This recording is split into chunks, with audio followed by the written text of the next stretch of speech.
Yeah, like you said, I think it's a good deconstruction of like what love is, because I think doesn't his wife get to like have sex with other people? I think so, and then he just fucks his buddy in a video game.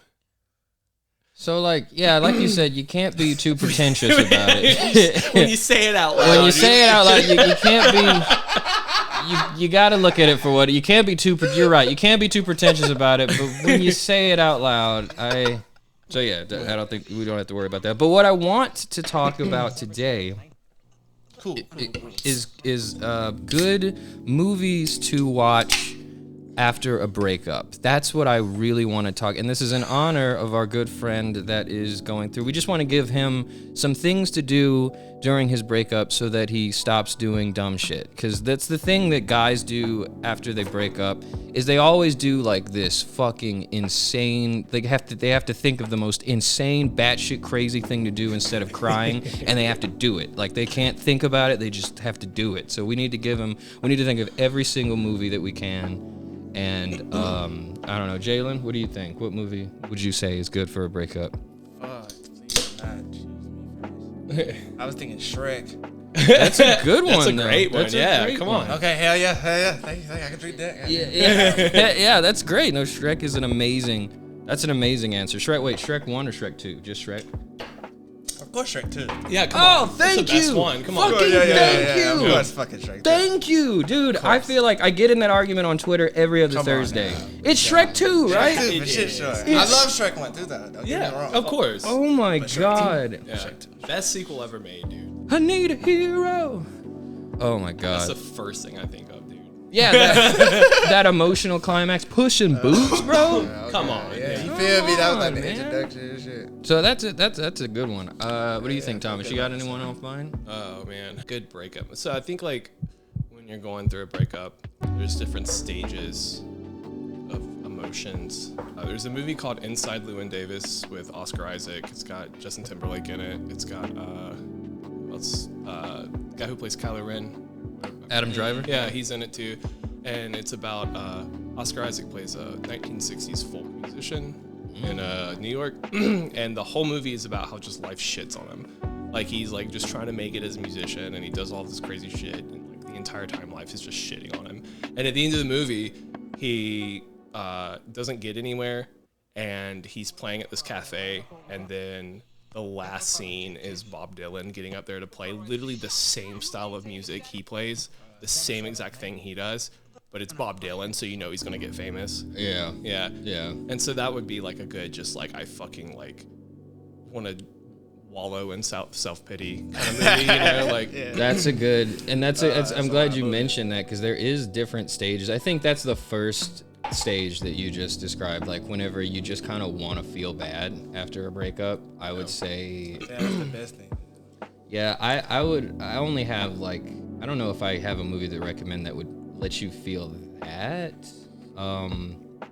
but I would say the first movie that I would recommend, I don't know if you've seen this, Tom, is Sleeping with Other People with Jason Sudeikis and Alison Brie. Dude, that's my favorite movie ever, but it's like, it's a good movie. Like, it's a good feel-good movie, and it's probably, like, it's definitely my favorite rom-com, but it's a strong contender for, like, one of my favorite movies ever, too. It's hilarious. It's got a great message. It's got one of the best, most romantic lines ever. Like, it'll pick you up. It'll make you realize, like, you know, life, I don't need to move to Texas. I don't need to skydive. I don't need to do these things. I can just like live and love, and like everything's okay. So what's the romantic line? So it's called Sleeping with Other People, and it's basically about these two people who they lose their virginities to each other, and then they're separated, and then years later they meet in like a sex addiction like anonymous class, and like, so the first thing Jason Sudeikis' character tries to do is like, he's playful with it, but they both aren't actually trying to sleep with each other. They're just more acknowledging the tension in the air,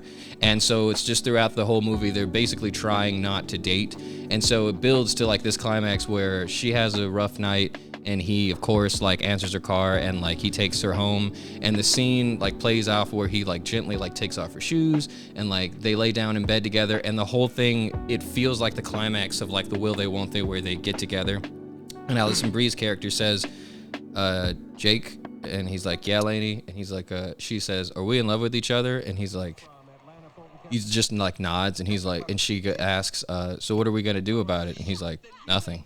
There's nothing to do about it. I love you for free.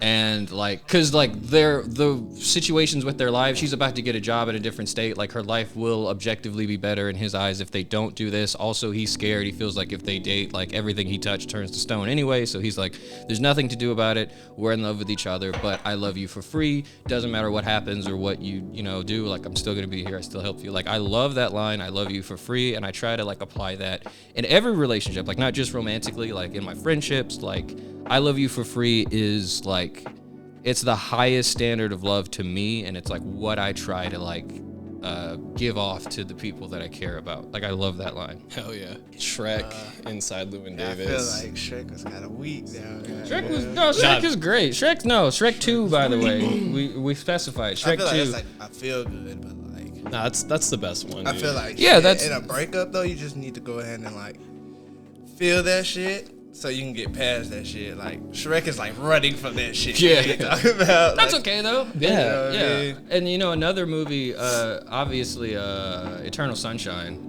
That's a fucking like Charlie Kaufman. I think might be. I don't want to call him my favorite writer ever, but his screenplays. Have you ever seen Anomalisa? So it's like every single movie that he makes is like this fucking existential, like surreal, like fucking. Let's go. It's great. It's amazing, and Anomalisa is really good too. But it's really just like, but they all of his movies have like this twinge of like sadness that you never really get away from. So I feel like Eternal Sunshine, especially, like you could watch that and just you really can interpret the ending anyway. Like either it's happy or sad. Like it's up to you to decide that. So maybe that's a good one. That's a good one. We have to we need to stop our friend from being crazy. So we need to come up with more movies. We need to come up with more shit to do because frankly I'm tired of this. Y'all gotta fucking skydive. No, because I've been okay. So this is the situation. Like our friend is going through the list of things because like when guys break up, they do all these crazy things, and they've settled on skydiving. So like I don't want to do that. I've already done it once. I don't want to do it again. So I need to figure out just to get a good way for him to just sit in a room and just cry. Let that shit out. We got to figure it out. So either movies or even music. Is there like a good like breakup album that he should listen to? Well, I'm kind of thinking too, like, what if like skydiving is that like crying moment? Like, what if you jump out of a plane and just start fucking weeping? Yeah, Let that shit out. Yeah. Oh my god, that's fine. He should do that. It has nothing to do with me. Like that's my whole point. Like, dude, if you have to skydive, that's awesome. But everything they're texting in the group chat is like, all right, let's do it for my birthday. Like, no, that's no. It feels like a scene in a movie. Like you just jump out that plane And just start weeping. You're supposed to be screaming, and you just start crying, dude. Pull your parachute. She was my parachute. Oh my god. I mean, shit, we've all been there. Yeah, I agree. I totally agree. That's why I want to cut this shit off before. Yeah, like I know where this is leading. I know to. where this is going. Like they're Y'all either are just trying to do some extreme shit. yeah, and like I can dig it. It's kind of one of those things too, like where when you're sad, you'll like, start listening to sad music and watch sad movies, but like, and that's like definitely cathartic and therapeutic to an extent, but then it kind of gets to a point where it's like all you're doing, and you kind of have to ask whether or not that's like exacerbating the situation. Are you sad and then making yourself sadder, or yeah, it's like it's ruminating at that point. Like you're ruminating on the sadness, and it doesn't really. It's like the science behind venting, the psychology behind it. It proves that it doesn't really like if you vent and you're ranting, and it just becomes like if you're angry about something and you like feed into that feeling, like the psychology behind that proves that it doesn't really like help you. Like you're ruminating on that, and like you spend more time just stuck in that space. And I don't remember exactly what the article said or like what you should do instead of that, but I do remember the takeaway being like that venting is like Not the answer. yeah, it's not the answer at the very least. Like you could do it, but you gotta do something else to get over it's it not for sure. only, I don't know. Like, I kind of see it like, so like sometimes people will like kind of vent to you, and like for me, some in some instances, someone will be venting to me, and I'm just like that doesn't really feel like you had that bottled up inside. It just feels like you wanted to talk shit about something. sometimes. But then other times, like, you're dealing with something and you talk about it, and it's crazy how just, like, saying it out loud will kind of give you a better perspective of it, you know? And how you feel about it, yeah. You know, just, I don't know. Yeah, I mean, it's like one thing to talk about it, but like once you, the thing about talking about it is like, okay, now it's time to address it. Yeah. Like now it's out there, I can hear it, okay. But then if you just keep on like venting and just keep on, she sucks, Right. And then you never like, it's just, now you're just kind of like whining. Yeah, I guess it depends on your mindset. Like if you're, you know, kind of just like, you know, here's the situation, but the reason I'm talking about it is because here's how I'm going to like address it. Like sometimes like just shit happens in life and it sucks, and you can talk about it, but you just gotta, you know, like you gotta talk about it with the mindset of like how am I gonna deal with this, or how am I gonna move on? And then I think sometimes too it's okay to just be sad about something and talk about it. I see what you're saying too though. Like it, you know, you can't just like bring up something negative and like just like, you know, harp on it and like really just. It's a weird balance. You definitely have to talk about it. That's the issue Right, with, exactly. It's with a one of balance. our friends too. Like he just cannot, because he can't talk about it. That culminates That in hurts. these things. Yeah, that hurts, It turns and into then, like a ball. and it turns into other decisions because like it'll leak out. Like so you definitely have to talk about it. Maybe even vent. I think maybe just like as long as you know that venting isn't like. It's not. It's just that, like you said, it's like addressing the question, but you have to find the answer. You know, like that's, you know, that's, and that's why I think the next movie I would recommend is the SpongeBob SquarePants movie. Absolutely, Dude, of that was course, smooth. dude. Yeah, Come on. of course. I think that's that like the greatest movie ever. yeah, Honestly. because I am a goofy goober. Yes. We're all goofy goofy. You know. At the end of the day. Yeah, That's a good breakup movie. Star Wars. Just, I think. Wait, which one though? Which one? Yeah, shit. dude, like, okay, so this is kind of a little bit of a hot take, but my favorite one is Return of the Jedi. Okay. And like, yeah, That's my favorite one. okay, hell yeah, Yeah, hell yeah. Like, there's some stupid bullshit in the movie, and like Han is just like not even utilized as a character in the movie. Oh, that's true. I never. Yeah, realized like that. he's not out being Han Solo. He He's- didn't do anything Yeah, in the whole movie. he just Oh my god. kind of stands around and does what the plot needs him to. He does the shrug. Yeah. Yeah. And then Yeah. he kissed Leia. That's all he did. Yeah. That's all he did. Holy shit, I never realized that. But it is cool seeing like Luke like kind of transform into a Jedi and like, you know, face. And so like I feel like if you're like just feeling a little vulnerable and you're, you know, kind of going through your shit, you know, that's a good movie. It's like an empowering movie. Yeah. I think so. I think I agree. My favorite part of the whole saga, everything, is Return of the Jedi when he's fighting Vader and he cuts off his metal hand and then he looks at his own metal hand and then he's like, I'll never turn to the dark side. You failed, Your Highness. The music starts playing. I'm a Jedi like my father before me. And dude, like, that's who Luke is. And it's such a great scene. Like, because, like, you don't even need all the context to understand. I guess you do, because, like, he's looking at his own metal hand and he's realizing just the symbolism and, like, everything just, like, at a time where movies, like, just, like, shoved exposition down your throat, they let that one scene communicate everything you needed to feel, and it just works so well. Like, that's my favorite, like everything. And then ultimately also included in that, my favorite moment is when Darth Vader finally comes back and he, like, throws Palpatine down the fucking, like, the music starts playing again, and I'm like, dude, fuck, that's awesome. That's so cool. Dude, So good. the exposition thing is funny. Like there's some movies I really like that are very much show don't tell that still do a little bit of that. Not too long ago, I watched The Wailing, which like a Korean horror movie, one of the fucking just most dreadful movies I've ever seen. And it's been a while, but I remember there's like his daughter has a little like hair clip. It becomes significant in the movie. And then kind of towards the climax of the movie, he finds it, and it's a significant moment. And it's like, it's the only pink hair clip in the whole movie, right?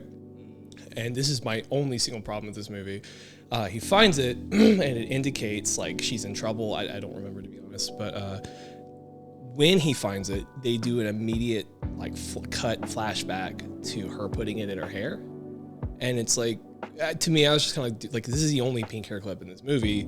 I know where it comes from. You have to do that. Yeah. That's what I'm saying. Like, I don't know why. I mean, God, Movies do that so fucking much. I But- appreciate when they just can do that. Like they should rely on us being smart more often. Absolutely. Which, by the way, perfect movie. Like, just such a good fucking movie. So fucking good. What's it on? So you'd probably have to rent it. It's a little old. I think like 10 or more years. Damn, it's fucking good. It's like just gut wrenchingly dreadful. Fuck. Yeah. Which that's always my thing. We always do these we always talk about movies on here, but all I want to talk about is the worst movie I've ever seen. Like just. I'm ready for that. I'll tell you the worst movie I've ever seen. I'm thinking of ending things with that shit is. Have you seen that with dude? That shit is. It's okay. So you've seen the whole thing like beginning to end. Did you understand it? Because I'm not afraid to admit I might be stupid because I don't know what the fuck I saw. So I have ideas, and so that's where it really gets confusing, because I think that movie, I think it only showed, it didn't tell enough. And maybe that's just up to your interpretation, but if the pieces aren't there for you to interpret, and I've heard a lot of different interpretations of the movie. I don't know, dude. I have no idea what I'm supposed to take from any of that. Is he a janitor? Is he a serial killer? Does she? No, I think she doesn't even exist. Wasn't that it? But the movie was from her perspective, so I was like, what? The most I guess the one that makes the most sense to me is that the janitor is going about his day, and that those are scenarios he's playing in his mind. But she was our protagonist. Yeah. The whole view of the story started with her. So we started the story from a character that didn't exist. Yeah, I don't know. It doesn't. To me, that's not really a movie. But no, it's not. And the whole thing was just unsettling. There were so many things where it's wasn't his mom like the girl from Hereditary?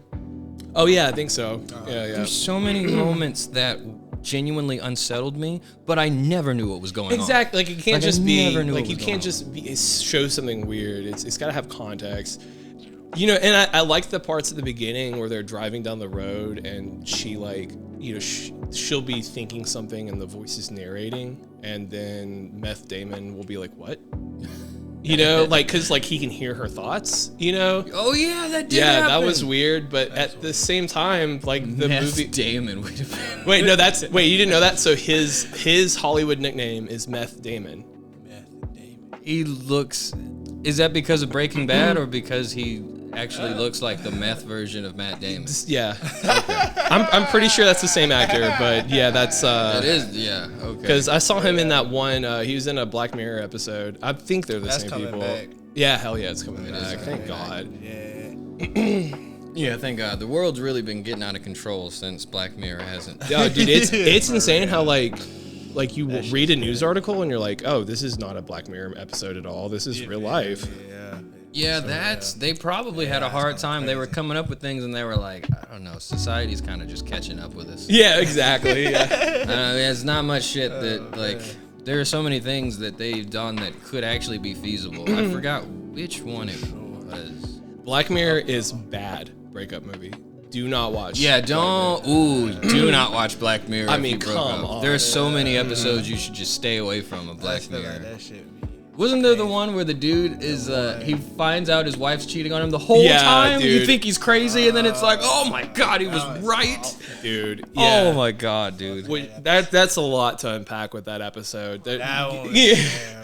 Yeah, that's not a good one. Do not watch Black Mirror. The one where where the boyfriend dies, and then she reconstructs him in the attic. I mean, come on, that's bad. That's breakup, bad. Bad breakup movie. On, Do not watch Black Mirror Yeah, if you went through a breakup. Oh my god. Yeah. The fucking afterlife one where they go into the computer and shit and kind of live together forever.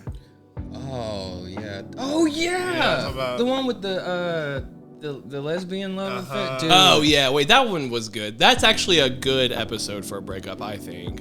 Comparatively, for sure. Yeah. Compared to the fucking other You're one, not yeah. living with the person though. You're like, fuck. Yeah, it's just gonna die. it's just somber, but I do think But the that shit's message crazy, in though. general That's is a good. episode, though, yeah. That was crazy. For sure. What a TV show. Yeah. Dude, so a long time ago, you remember Schumacher? Matthew Yeah, Schumacher, yeah. So his friends were telling me about the show, and back then you could. It was before it signed on to Netflix. You could find it on YouTube and watch it. real? And so I watched the first 2 full seasons just on YouTube on my phone, like sitting in bed watching it God, on my yeah. phone, just being Oh, I like, think on my "What? phone, for real, What yeah. the fuck?" You know, like Yeah. Netflix. Had I think I was on scooped that up. Shrooms watching that shit on my phone for real. you had I cried. yes, like Just cry. yeah. Like 2:00 in the morning. Like, Really, I swear dude? to God. It's what is it? 2015. You're in bed watching this English.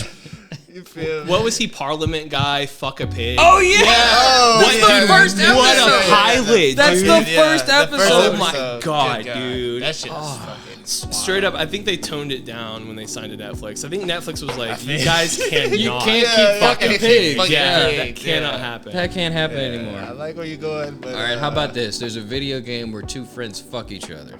man, Whatever. Fine. Just don't fuck a pig. Shit. Do whatever you want. Just stop You fucking feel pigs. me? That's what's going on Netflix.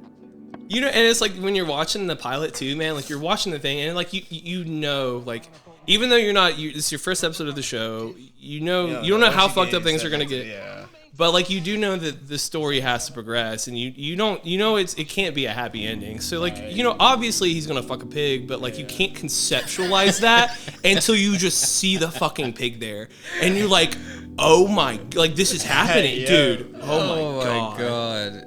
Yeah. That shit It's is- probably happened. oh it has to have happened.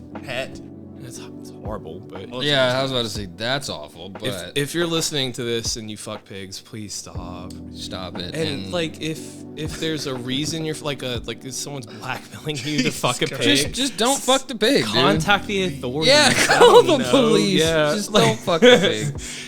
I still remember like that scene because like they God. built up to it, but then like, or did they, or was it like a reveal? I think they built it. I can't remember. Either way, I didn't think he was gonna fuck the don't pig. think I it was even like- saw yeah, the yeah, pig and yeah. I was It like, wasn't okay, they're like- gonna cut away, but no, it's No, just they don't yet. It's Yeah. just fucking the pig the whole time. You see the whole pig fuck. Dude, and it's crazy too, cause like the whole thing sounds so absurd that while you're watching it, you don't like conceptualize it, and then you see it there, and it just becomes this like real thing in your head, and it's just like it's so It's awful. uncomfortable, man. It's so uncomfortable, and they would go on to just make us feel so much more uncomfortable. What do you? Or I don't know. Maybe that was probably the most. That was uncomfortable. probably Yeah. Actually, that was probably the most. uncomfortable.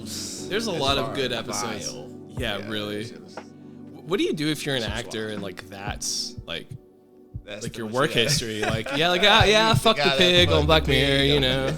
I don't know, put me in Doctor Who or something. I don't know. Like I don't know. I don't know what roles we can Yeah, cast you yeah, in. You shit, fucked a yeah. pig. Everyone saw it. Yep. So, oh my god. Dude. So yeah, just don't watch Black Mirror if you got broken up with. Just don't watch any episode. Maybe okay. You should get someone to send you the happy ones because there is one. If you know, you know. Yeah. If there is one where they're in, isn't the dating simulator one end happy? Oh yeah, well yes I don't and no. Okay, But it was please like back remember. in time. Wait, No. that It was that. it's the one where you can check and see how long the relationship ends, and then like the dude did, and then like it changed it. You know what I'm talking Yeah, about? it's like the Black Mirror Tinder. Yeah. And they meet they meet up and he's going on dates and shit. And How did then, that end? So It's been so long. It's been so Yeah. long, but I remember he like so it shows like a percentage like your compatibility, and it's like right. So he's going on dates with people and it's not working out, and then he eventually meets like 100% compatible person on the app, and then they work out or whatever, and then it turns out that they were just like sentient AI in the app Oh yeah. navigating for real people in the real world who are who haven't matched yet, or are Yeah. they're trying to figure out, and so it ends with them, the real people talking. Is that? they Okay. like sit down and meet for the first time is how it ends, and like I mean Existentially, I have problems. Oh, but of course, yeah. Overall, that's happier than fucking a pig, I think. oh for sure yeah. Yeah, so I'd recommend that one. I'd even recommend the one where the dude is fucking his friend in the game. I mean, that's Yeah. that's something, you know. That was a good episode. That was a like good episode. objectively it was good. And it's one of those things, like, not to get too pretentious about it, because it's really easy to get real pretentious when you're talking about Black Mirror, but it does, like, kind of open up the discussion for, like, sexuality. In the modern age, now that there's so much of a digital world that we live in, how does that affect the labels that we consider our sexuality? I think that is a good. I mean, I enjoyed it for what it did raise. Like, I think, and it does fit along with like how Black Mirror is supposed to make you feel uncomfortable. Like, if you could do that, and like how would. Were they the only people fucking in that game? Like, were they the first people to just... I'm sure they probably weren't, but, like... Yeah. But it's still, like, like you said, I think it's a good deconstruction of, like, what love is. Because I think Diz and his wife get to, like, have sex with other people. I think so, and then he just fucks his buddy in a video game. So, like, like you said, you can't be too pretentious about it. When you say it out loud. When you say it out loud, you can't be... You got to look at it for what you can't be too. You're right. You can't be too pretentious about it. But when you say it out loud, I have questions. Hey yo. You maybe just stay away from Black Mirror. I don't think that's probably for the best. Yeah, it's not for everybody. Yeah. If you're in a place where like maybe things are kind of going well and you need some discomfort, definitely. But I feel like most people have seen it. Like I rarely meet somebody who hasn't seen it. But then again, it's been so long since it's been relevant that like no one in my life I've talked to about Black Mirror. That's so like there's a category of like film and even video games for me where it's like very good. I'll never watch it twice. And I definitely think there's a lot of Black Mirror episodes where that falls into that category. Another movie for me is Uncut Gems. Yeah. Very good. I will never see it again. Yeah, great movie. Absolutely never again. Yeah. Have you seen that before? I wanted to. I mean, just because all the memes and shit. I love the energy. Listen, follow your heart. Does he win? Follow your heart. Well, just see it if you want to. Yes and no. Oh, that's right. Yeah, yes and no. Yes and no. Which to me that's the best way to end the movie. Yes and no. Mm-hmm. Yeah. I don't know. Yeah, I just can't. A game for me, like what I put in that same. Have you played The Last of Us? And then no. Okay, I was gonna say The Last of Us Part 2, but I won't. I guess talk about. I do think those are good games that everyone should play. The first one, Red Dead. I play Red Dead too. Of course. You play Red Dead? Not all the way through. Yeah, man. I don't have the attention span, dude. I'm mad the nigga got sick. I'm just like, fuck. He got sick? Oh, damn. And I already know how it is, so I'm just like, man. Because like I put the game on and then like I want to do the story and I'm having a really good time, but I just don't have the attention span, so I just walk around. Because it's like you're doing something and you're walking around a town and you're like, wow, those people look real killable, like, and then the law's chasing you and like you don't even remember what you were doing. That is fun. If you lock in, Arthur's a good dude. Though. Dude, Red Dead 2 it's amazing. Dude, the final chapter is so sad. You just know. It's so fucking sad, dude. Like, I'll never forget, like, because that's the whole thing of the game. Like, no matter how you play it, like, that's why you should. Like, if you have high honor, you'll get more missions. And, like, that's who Arthur just, like, is. Really? And the stories, like, it's Red Dead Redemption. It's like, you're supposed to be being a better person. What it reminded me of is the video you told me to watch, Blood Meridian. Like, damn, it's dude, that literally, that shit, bro. Yeah. Oh my god, that shit is. I'm very glad I didn't read it myself, because 100%. First of all, I don't know how much I would have had the attention to read Cormac McCarthy's, like, the way his writing style is. No like, punctuation, no quotations. Come on. A madman. Yeah. Literally a madman. I don't know if I would have had the patience. I would have started reading and I would have been like, so he's an idiot. Who the fuck is talking? I would have been like, so this guy just doesn't care about, like, how's he famous? How is he anything? Like, I think this is, and he literally said, like, why would I ruin the pages with those dots and stuff? I was like, punctuation? So what do you... Dude, I need to know who's talking, bro. Like, I really do. Like, yeah, at the very least, because like the speech is already so like sermony and kind of hard to, like I feel like if I were to read the book, I wouldn't get it my first go around. But then I read a full book, I'd be like, what, I gotta read it again? Like, yeah, that's what I'm saying. Like, I'm glad that I watched that video and got, because I do think that the story is profound, Incredible, and dude. and like a very dark and like. But I would have, like, if I would have read it and if I would have understood the ending, because I think I would have had like so many like what the fuck just happened. I would definitely have to look it up. But the ending is just so like, It's good. oh my god, yeah, it's good. It's like, but in a weird way, I don't put it in that same lot as like Uncut Gems and like a movie that I wouldn't like. I've revisit that actually pretty frequently. Like, still trying to like I really think the whole story in general is great, but it gives me like this feeling of just like, I wish, but this is. I mean, that's not how we write stories, because he's the same person who wrote No Country for Old Men, and like, so that's not how we write stories. I wish it had a happier ending, because the kid himself was like he wasn't, at least the way that, you know, you, from the story, like, you never really explicitly see or hear of him like doing the horrible things, but like he's a part of that world, so like, but then at the end he becomes like the Arthur Morgan stereotypical like cowboy type, so it's like, I did want him to win, but then like hearing Wendigoon break it down, Wendigoon, very good channel by the way. Yeah, Wendigoon is awesome. But like hearing him break it down to where it's like the judge, which by the way, dude, he might be like The best written antagonist villain. Like he genuinely unsettles me every time he talks. Dude, really. Because he opens up the video just talking about how he's such a good antagonist, and I was like, okay, we'll see. Yeah, right. Like, same. Wait a minute. But he was right. He was totally right. And then and the bar, when he, like his introductory scene, like it was like, okay, so that's cool. It didn't sink in for me until the very next scene in the bar where he was like, oh, I'd never met that man before in my life. I just did that just because, and I was like, huh. And a few minutes later, I was like, wait a minute, damn. Yeah. I was like, it's kind of a villain. And then he kept popping back up, and then like. The part that I kind of wish I read the story was the part like the judge with all the kids, because I want to say that I'd pick up on that way earlier. No, like say that when you're for people who don't know, there's a Wendigoon video. It's fucking 5 hours long, and it's kind of a synopsis of. But you should watch it. Yeah, it's a synopsis of Blood Meridian, a novel by McCarthy, and like, when he's telling the story, it's pretty evident. But I would imagine with just how good of a writer he is, like, you wouldn't know. Like, it would be the last part of the book, and you'd be like, oh my god, you know, And it's like whenever you like when Wendigo was talking about the part where he realized it, I do kind of want that feeling where the characters and you realize at the same time, like, oh, this fucking guy. Yeah. Oh my gosh.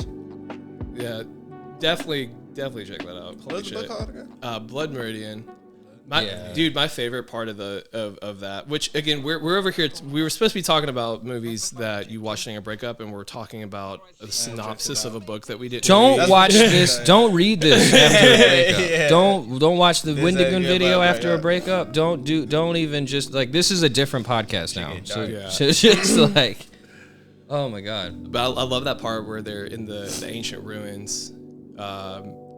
In Mexico, I believe, and it's just these homes and dwellings built out of the stone of a canyon, and how he talks about how the people who have lived there for thousands of years don't know who built it, because whoever built it either died off or left, and we just don't know.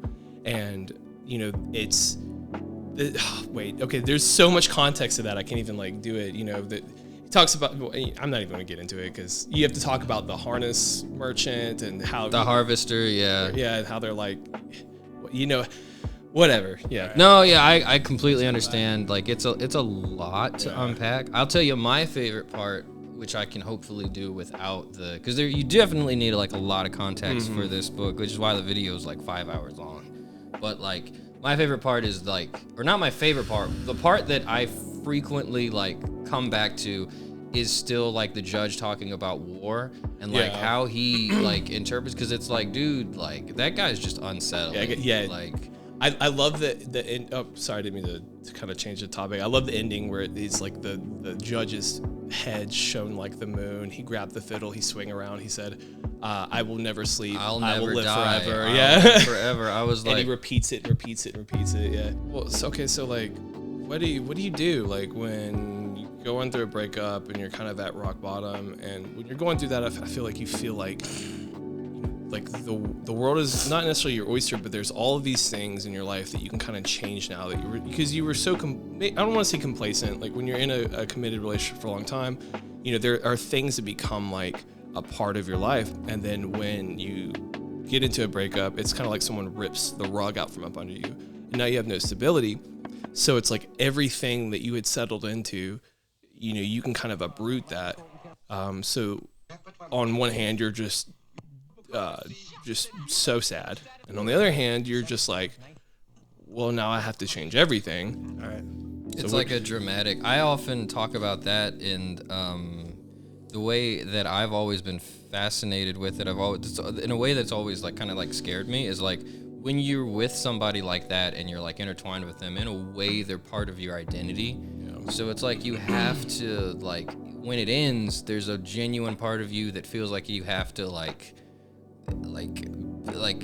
almost become a new person because part of you is gone. So you have to like make up for the part of you that's like gone. So it's like kind of like an identity crisis. I don't know if that's like a codependent thing or if that's like a thing that everyone feels, but like I often think about that. Like that's got to be like a really hard thing to do, especially for people in like really long-term relationships. But so how do you come to terms with it? Like I guess to the question of the podcast, what do you watch? What do you listen to? Yeah, what do you do? For that, I think, for that specific feeling, I think the best movies or music to listen to, it needs to be things that grants you agency again, because I feel like that's the key issue. I think with that is like you have to take your identity back for yourself. So it's got to be a movie that will, in my opinion, well, this is just what I think would help me personally if I were going through that, and that has helped me in the past go through that. It's got to be, the theme has to be like freedom. Right. So any movie or show or anything with a theme centered on freedom and how like you are free, because freedom itself is terrifying. Like that's a part of the human condition. Like we're constantly trying to find things that will be our master, something that we can give our life to, whether we overtly say that or not. Like that's what we really want. True freedom is, I think, to most people terrifying. So when you are granted it, especially when your circumstances change, like you said, there's so many different things where you have to uproot your entire life to change. That freedom is daunting. No matter how many things that you do, just the initial freedom is scary because everything that you had is different and everything. It's like you kind of feel like, either what's the point, or I don't want to do that, or I wish just like my life before I could just go back to falling into that same routine. So I like movies that will center on that theme of freedom, or even shows like Attack on Titan does that. Well, that's probably not the best one. One Piece probably does it way better. But movies, let me think, really think, agency for yourself. I don't know. That's a good question. I don't know if you guys might have to answer that for me, because I'm trying to think of like what's a good movie that's the theme is freedom. Oh, dude. No idea. I feel hilariously underprepared for this topic. I don't know, or even if you're not like, what do you watch just to make yourself feel better, or even feel worse? Sometimes you just want to feel worse. True. Not to kind of change the. No, that's a good point. I feel like we should talk about both. I was thinking like going back to drugs. Like, I mean, shrooms.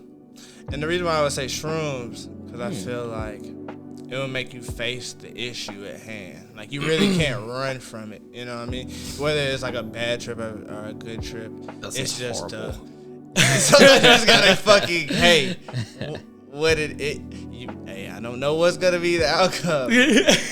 But like, and it might be worse. But like, it might be better though. I've never had a bad trip though. I don't know if that's anything. I've had a terrible trip. Like after I got in a breakup, I took a 3-5 during the trip though, and that was you serious? I feel like that was also part of the drugs. Yeah, you know what I'm saying? But it's like what I'm saying is afterwards though, I felt a sense of euphoria, and it made me just acknowledge, just like at the same time, it made me acknowledge like I wasn't okay, like in more ways than I can explain.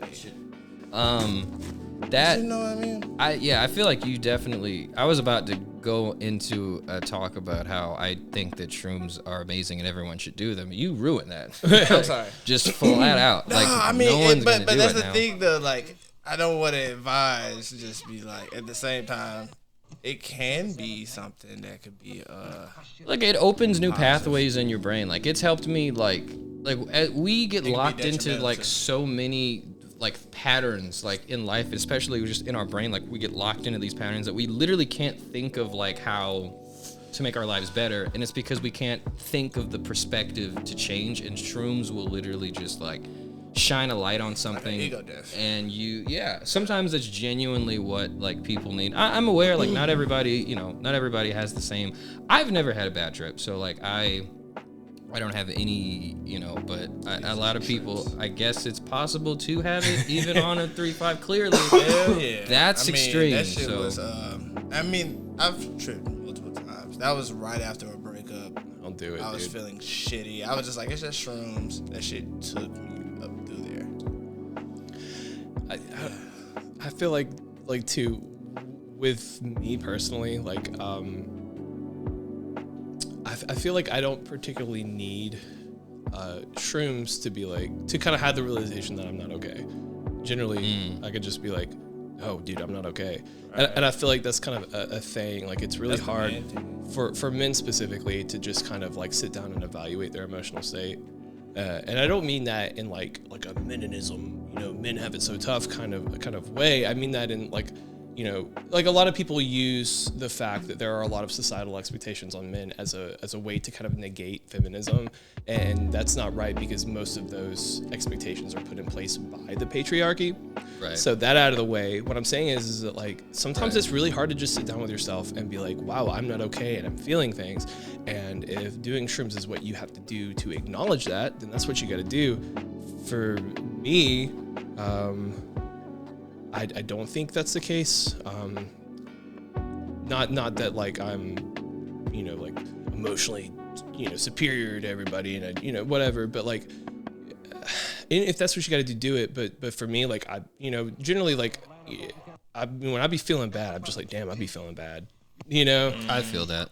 I mean, a lot of times it's not necessarily. By the way, I love the aside you did to like be like I'm about to talk about like men's mental health, but in no way does that mean that these things weren't already done by us by the patriarchy. Yeah. I like that disclaimer, because it's just easy. It I don't want people to click on this and think like, oh, it's just a bunch of guys mad at women talking about women again. It's not what this podcast is about. Yeah, fuck that. Yeah, so stupid. I feel like though, like it's one thing to feel bad, but it's like, why are you feeling bad? You know what I mean? Like, to get to the source of the issue, you know what I mean? Yeah, that's it's like, you can just feel shitty and just be kind of like feeling just like, ugh. But then it's also like, because then you also got to have like acknowledgement of like where you might have went wrong in a relationship or whatever, you know what I mean? And everybody can't do that, No, that's true.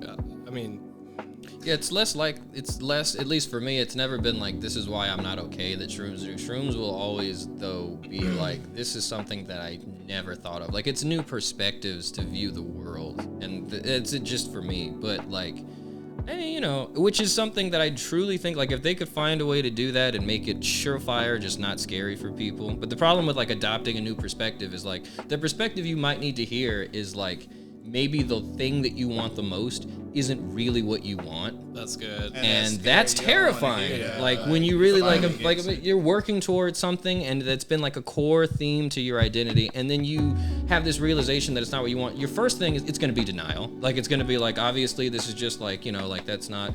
And then it's like, but if you can accept that, like on the other side of that is who you really are, and then that's where peace is. And so like for me, it's been like a bunch of that. That's realizations of like that for me whenever I do shrooms. But yeah, I mean, I think it depends on the person. If you break up with somebody and you are scared to do shrooms, don't do them. Don't do them. If you're brave as fuck, for real, you should give them a try. But I think that's probably the best advice. If you have any qualms and you're scared that your mind might kill you, your mind might do something, I guess. I've never had after hearing Jalen's story, maybe think about it a little bit more. Beware, for sure. Yeah, I kind of think it's one of those things too, like where, so, there's so much talk around shrooms being this like, this big thing that like, helps you with like how you see things and how you think about things. And that's definitely true. but the biggest thing for me is not always. And so for like what Jalen's saying is like, you probably didn't go into that trip wanting like to have a revelation. You went into it trying to have a good time. And to me, that's when things happen, because it's like I've gone into trips being like, okay, like I'm about to learn about myself and the universe and my place in it. And then you just think stupid things and just be an idiot. Yeah, be for 4 hours. Euphoria. Yeah. I think depends on the trip too. But then there's sometimes where you go into it just trying to have a good time, and then the shrooms are like, no, I'm gonna tell you about yourself. Here's you know? everything, and that's probably why I've never had it. Every time I do shrooms, I go into it with the mindset like, something's about to change. Right. And it always does, happens. but it's always a good time. Like the euphoria, dude, is unmatched. Like there is the afterglow, the fucking laughter. There is nothing that compares to that at all. Well, so Jalen, would if you were going through a breakup, in a hypothetical scenario with someone unrelated to who you're with now, would you do shrooms or would you not do shrooms? I mean, like, cause I also feel like with age, like it comes more understanding. So like at the time, I probably shouldn't have not did shrooms. Cause I didn't have no understanding about shit. You know what I mean? Yeah, clearly. I feel like You had get to a point where it's like, cause like shit gets dark, but that's okay. That's part of it. Like, and then shit's gonna get good too. You know what I mean? Then shit gonna get back dark again. Then shit will get good. So would you say you wouldn't do shrooms? I would probably do shrooms, but I feel like I'm pretty open. Like I done see like crazy shit on shrooms, and like, but I love them. Even though they make my stomach hurt like a motherfucker. I would do them right now. If somebody like offered me like, I don't know if I would do like 5. I don't do the heroic doses. That's crazy. Dude, I know motherfuckers do like 10 G's and shit. I'm like, what's wrong with y'all? Y'all need go to a doctor. Something. Yeah, like, but just doing back like that's insane. I can't do that. Most I've done is 4. Yeah, I know they did 5. Dude, that was insane. Strap the fuck in, dude. Yeah. No. I did a 3.5 one time. It was my birthday. I was living in Atlanta, and I was trying to throw a birthday party. One of my friends came through with a bunch of shrooms, and about 10:30 p.m. no one had showed up. And so I was like, well, dude, I guess it's just you and me. Let's do these shrooms. So I took a 3.5. Now, like to be fair, like I think the most I'd ever taken was like 2 grams. Like I'm at the time, and like I wasn't really I hadn't had much experience taking that much, and so I took it, and I was like, okay, I'm feeling it, and then I started peaking, and then just about every single person I invited showed up. That's crazy. Fuck. And so, dude, like I'm out of my fucking mind, dude. And I'll never forget, dude, just like going through it, dude, not having a good time. It wasn't a bad trip necessarily, but there were so many social obligations that I just could not fulfill. Right. And I'll never forget, I came out of my room when I finally mustered up the courage to kind of face people. And I came out of my room, and then Peaches, our friend Peaches, walked into my front door and looked over me and went, "Tommy!" And like I was like, no. And I went back into my bedroom. I was like, no, I can't do this. Can't do this. We're making gin drinks. Okay, so I was thinking about how we should probably take a drink, but then I was like, well, what do we drink? And my bar's running a little low right now, so I've got gin, which we could do like a gin and soda or something, or I have absinthe. Isn't that the thing from Eurotrip? Okay. Might as well, man. Okay, well, it sounds like absinthe is winning. People love this stuff. I think it tastes like shit. It does taste like nonsense. Strong. So let's drink it. Like, for the record, we're all drinking absinthe. God. It tastes like, well, it tastes better than straight. That actually tastes way better than I thought it would. I like the mint. It's, almost, that might be what it is. Almost like I was a professional bartender or something. Yeah. Almost. Something like that. So it's there's a lot of myths about absinthe on a separate tangent. I'm not completely too versed in it, but a lot of people will tell you that it's illegal. It's not. You can buy it at the store, and then some people will tell you can't buy the real stuff here, and this, that, the other.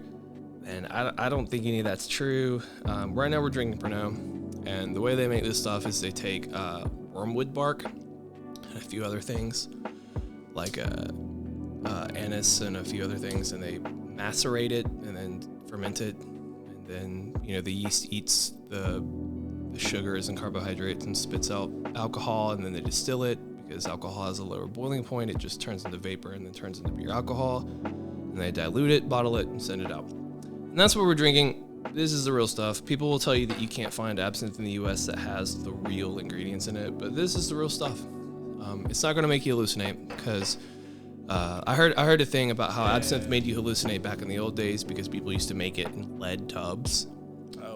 So that'll do it. That'll do it. Yeah. Yep.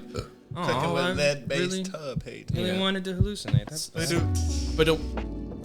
Oh, yeah, throwback. You know. All right, I'm sorry for that. No, Continue. But yeah,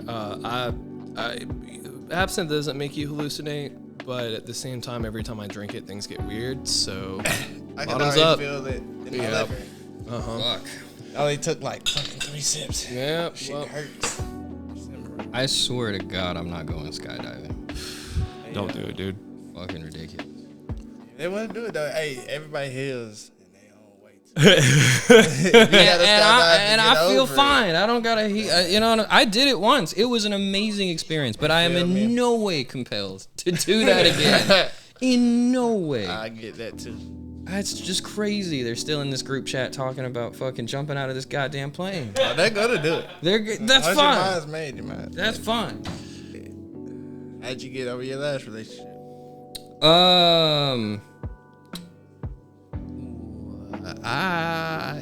Damn, that's a good question. I was hoping no one would ask. Like, I was Let's get down to the nitty-gritty. I was hoping we could just skate by with you and Thomas talking about it. What did I do? Well, what I did for my last breakup, it took me a while. I really it was the first breakup that was like so like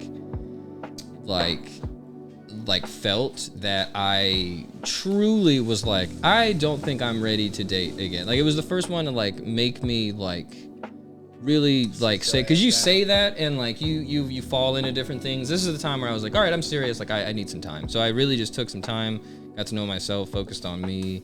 Yeah, but what did you really do? Yeah. A lot of drugs. What did you do? Yeah. Was that what did that help? At the moment, I'm sure. I really did just kind of like separate myself. I decided I wasn't ready to date, and I just kind of like stuck to. I had to like really learn how to be. I think it was when I realized how codependent that I was in relationships, which was a scary realization, because I recently took a test, like one of those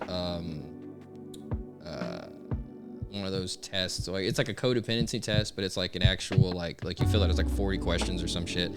And so like I got back, I'm 98% codependent. Damn. Like, so it registered as severe codependency. So like so when I realized that, I was like, okay, so like it was just a wake up call to like, like however long it takes, like no matter what romantic whatever I get involved with, like I really need to figure out who I am, what I really want, and I've just been still to this day like trying to really figure that out and make sure that I know that for a fact, so that when I date someone, it's less of like me like becoming part of them or us becoming something else, and more like two fully fleshed out characters like choosing to be together. That's really what I want. And I think I'm definitely way farther along, and like, but it takes time. It took me like 2 years to get that down. So so I just really had to take the time.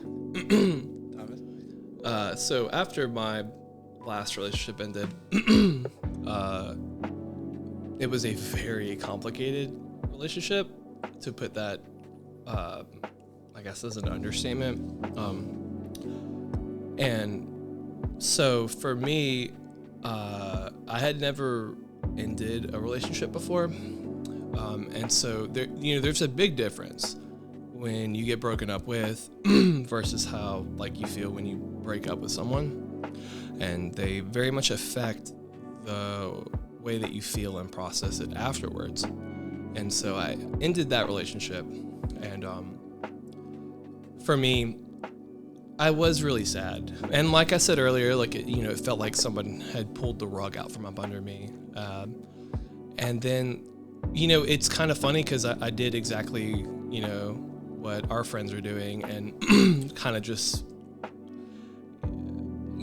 turned my life upside down and was like, well, here's all these things that were so outside of my, I guess routine before. Now I can do them. And, like the way that I handled that was exactly the way your friends are. Yeah. You went skydiving? Well, no, I didn't go to skydiving, but things really lined up for me. So I had started a new job, and I had just kind of, found my way into cocktail bartending, and I ended that relationship, and I was only a couple months into this new job, and so there's all these new people that I'm around, and all these new like connections and relationships that I'm building with people I just met, and that was very exciting. So at that point in my life, everything was really exciting, and so I found myself just kind of overextending in the way, like, where every day was this big adventure, and I would go to bars with people I just met, and I was living it up, dude. Like, I would wear women's clothes, doing different shit. Just yeah, yeah. I mean, just kind of exploring a different side of myself. Not women's clothes. There's some drip. Goddamn. I was about to say, I'm sure you probably found some drip. Yeah, we both. At first I was scared to be like, hey, you might look good. Yeah. I don't know. I kind of want to see what you wear. Yeah, I mean, I don't know. That was a print shit. Yeah, dude. I was thinking the same shit. I was like, hey, listen, I can see. Prince was like 5'5", dressed in like. She's a like, woman. why you got that shit on? Like all this drip, bitch. You feel me? Yeah, hey. You feel me? I can dig it. Yeah. Just really exploring this I got, like you said, newfound freedom that I had, and that to say I was really sad, and in that relationship specifically, I had a lot of responsibility in it, and so when I ended the relationship, I felt like I had really just let this person down, because there were things in her life that she really needed support in, and when I eventually kind of came to the conclusion that this was no longer, good for me, or either of us, because it wasn't like I was running from the responsibility of being with this person and the things that they needed. It was just like, I just no longer wanted this for myself.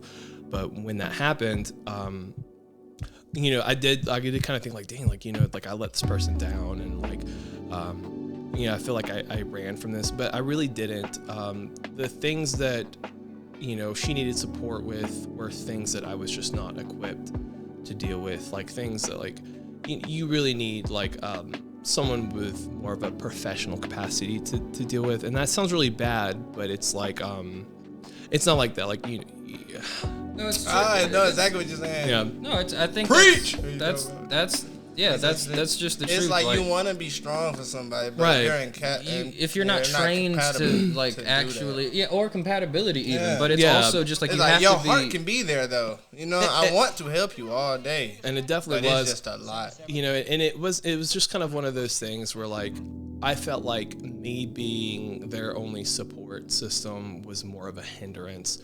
I definitely, because, we dated a really long time, and it was, not something, it wasn't a decision made lightly. I didn't just cut and run on this person, but, but yeah, so after that was through, my life was just so totally different. And so that's exactly what I did. I just tried everything new. And so I guess my kind of conclusion is the opposite of the answer we're looking for on this podcast, but go skydiving. Go skydiving. Yeah. I'm gonna cut that out. Where I'm gonna edit that right the fuck out. Go skydiving. Drive to Texas. Go on a diet. Start working out. Okay. You know what? You can do those things. Do not get your friends to. Don't tell them they have to do them with you. Because for sure. There's a fucking because that just. Unless they want to. Yeah, obviously, unless they want to. But I feel like that. I'm glad that you brought that up, and that I brought up the codependent thing, because it brought to my attention just how much that should. I feel like everybody should be aware of to a degree. Personally, I feel like I mean, I guess the definition of codependency, like it's all bad. But like it's not bad to want to be around people and to want to be something for someone, and to an extent want to have part of your identity be entwined with another person. I don't think any of that's bad, but I think it's important to look at the lengths that you go. Like you were explaining, like, you know, you're not qualified to be there for somebody and work with like their mental faculties. To be clear, no matter what a person's going through, like whether it's severe or not, that's a valid response. Like even if it's just anxiety, even if it's just depression, if you're not, like you said, but it's like the world's so soft. It's like I'm so sorry. It's the goddamn Drake. But goddamn, I was about to say, like, if these women would just work. I know, no, it ain't even that. But it's just like the anxiety, the depression, whatever. It's just like that's it takes a real like mental strength. You know what I mean? To walk through somebody with that. Like everybody, just because I love you don't mean I'm like your therapist. You know what I mean? And that sounds so like cutthroat. I see what you're saying. It's up to us at the end of the day to find a way to live with the things that we deal with. It's not up to our partners. You can't find somebody and become romantically involved with them with the expectation that you can just kind of put everything you're dealing with on them. And that's unhealthy. I'm guilty of it too in the past. Hopefully not in a harmful way, but you know, humans. Exactly. Like you kind of have to self-autonomy. You have to be responsible for your own things, and you can't look for someone who's going to fix those things for you. You have to fix it yourself. But that's not what the relationship's about. Yeah, it's supposed to be mutually beneficial. It's not supposed for you just to fix me. We supposed to build each other, but I gotta have the strength to love myself and do this for myself, and then we can come together. A good thing that in my last relationship, one of the things that she said that I did carry, it was when it was really early, and like I had this feeling where it's like, you know, like how it feels like when you're dating and you just know this person's different, like they're bringing you outside of your shell, or they're helping you be a better person, or whatever it is. So I told her that, and like I kind of told her, like, you know, it's just you, like you're the only person that makes me feel this way. And her response was, you know, that's not good. Like I can't be like your only anchor. I can't be this thing that brings you to reality. It can't be this thing that like centers you. And it made me realize that's probably a problem with like that a lot of men probably have. Like they're probably like, even if they're in the best of intentions, like if your partner, and probably not even just men, like probably this is just a person problem, but like if the person that you're with, it's like they're the only person that like grounds you, like that weight is important. I feel like that's romantic and everything like that. But if they're the only thing grounding you and keeping you like as a person, like that is too much responsibility. Like and when I think about it, like I don't think I want that responsibility for myself. I act like I do. I certainly in relationships tell them, but it's just want like to be, but it gets to a point to like, because then it also turns to, okay, if I have to put time into loving you because you don't love yourself, it kind of takes away from me loving myself. You see what I'm saying? Like you're not getting anything out of it. I have to put so much energy into trying to get you. It's like you get lost, and then the problem is like if they're not even trying to make change, so then if you're trying to strengthen them without strengthening yourself, and then they're not even making the change, now both of y'all just fucked up, because now you done put all your energy in trying to help them, and they're not even trying to help themselves. So it's and that's where it just turns to shit. Yeah. You know, and it's one of those things too, like where like people have needs, you know, and people, you know, when you're in a relationship, there's nothing wrong with needing your partner in aspects of your life, and there's nothing wrong with even, you know, you helping someone carry their burdens, or them, you know, letting you help them carry their burdens. It's one of those things. It's just it's a balancing act. You have to determine how much is what, because you can, you know, like you can, have things going on that are really hard for you, that are battles for you, and have someone help you carry them. It's just to a point where, like, if this person is your only support, and you are ill-equipped to support yourself, that's when it becomes a problem. Always. I talked about this. I released a video on my philosophy channel. I talked about this, about like a good way to kind of, when you're going through that and you don't really know like what it is for you, a good way to kind of get back in touch with yourself is to like have like a dialogue with like your inner child, and like ask your inner child like questions that you might even think are dumb. Like ask your inner child what their favorite stories are, their favorite cartoons, like their favorite video games. Because what you'll find, and what I've found, is like you'll find like a through line between the things. Like if you go back, like just off the top of my head, Sly Cooper, an amazing game. I loved that game. And I still do, and like that ties into now, like if he were an archetype, it'd be like the rebel character, and then you can examine that further for why you find value in those types of characters. And then like if I think about a movie, then like I can think about like the OG Star Wars, different things like that. Like it sounds absurd to say that, no, it makes sense. Star Wars changed your life, but if it's the first time you were introduced to like Buddhist principles or like things like, you know what I mean? Like it's, I don't think that's absurd or it's cringe at all. I think that, like stories have the power to like change people. And like when you were a child, yeah, absolutely. And when you were a child, like you were getting all of this information, and like maybe the things that like I was an extremely like anxious kid, so like there were a lot of outside information that I just couldn't sort through, but I knew for a fact what I liked. And I often remember, I think about this often, it was the one time in my life where I was sure what I liked and I could separate my desires from who I was. And it's like now as an adult, I don't really have that like sureness, because I feel like on some level I could enjoy a lot of things. And so there's more ambiguity there. But like as a kid, when I go back, no, it's definitive. Like this is what I like, this is what I love. And it's like, I feel like if we can connect with that again, we can trace that back to the things that we value now and kind of like work out like a map or a blueprint. Yeah, that's a good way to look at it. Y'all finish your drinks. We're gonna make another one. Jesus, I have to drive, dude. Oh wait. Oh yeah, you got a thing. Yeah, I got 20 minutes ago. Yeah, I did everything 20 minutes ago. Oh man.